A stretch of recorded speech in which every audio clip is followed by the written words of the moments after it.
Eesti Golfiliitu toetab Bigbank.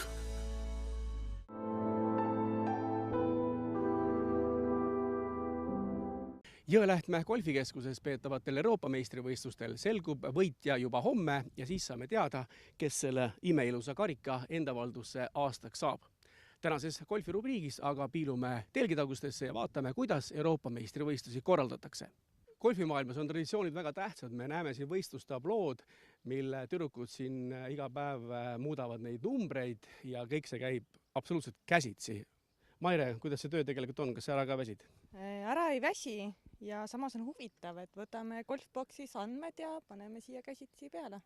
Ja vaatame Eesti mängijate tulemusi. Sander Aadusaar, täna ta võistlust alustanud veel ei ole, sest ta tuleb siia 12.53. Esimesel päeval mängis ta 70 lööki, teisel päeval 71 lööki. Ja teine Eesti mängija, kes Euroopa meistrivõistlustele võistleb, Egeti Liiv, ka tema alustab täna kolmandal võistluspäeval kell 12.53 ja tulemusi veel kirjas pole. Esimesel päeval mängis Egeti 71 ja teisel 73 lööki. Oleme klubihoone ruumis, kus mängijad puhkavad pärast oma mänguringi ja vaatame, mida siis ka Euroopa meistrivõistlustel neile lõunaks pakutakse. Nonii, siin võetakse kreemiast lõhesuppi. Riisi pakutakse meile kõikidele golfimängijatele.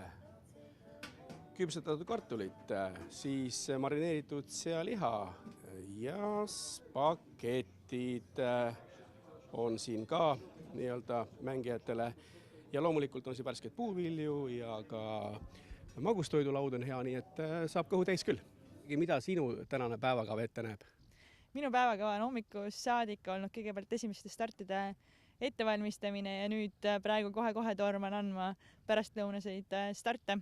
Enne kui sportlased lähevad rajale, tulevad nad siia harjutusrange'ile, löövad ennast nii-öelda soojaks, tiimivad viimast tehnikat ja kui kõik tundub nende jaoks olevat korras, siis on aeg minna võistlema.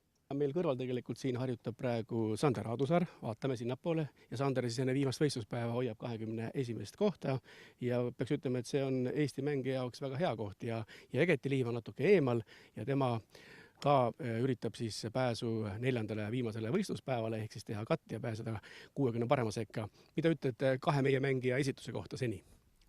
Tegelikult ma arvan, et täpselt see, kuidas nad on oodanud, on nad mänginud. Ehk üle pika aja on Eestis võimalik viimasele päevale golfi suurvõistlusel ka meedial kohale tulla, rääkimata pealtvaatajatest. Et ma loodan, et laupäeval tuleb hästi palju pealtvaatajaid Eesti meestele kaasa elama. Please welcome first on tee Sander Aadusaar, Estonia.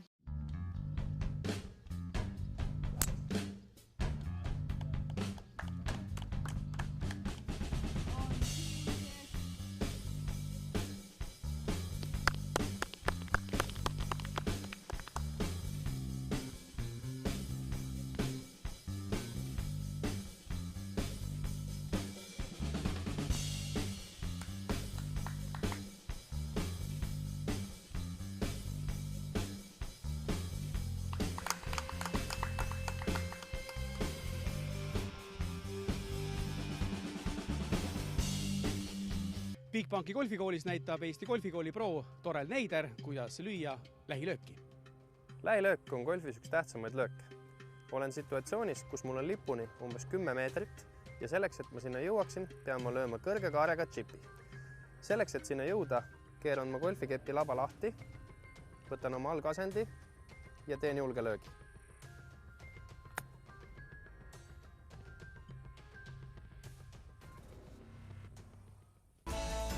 Eesti Golfiliitu toetab Bigbank.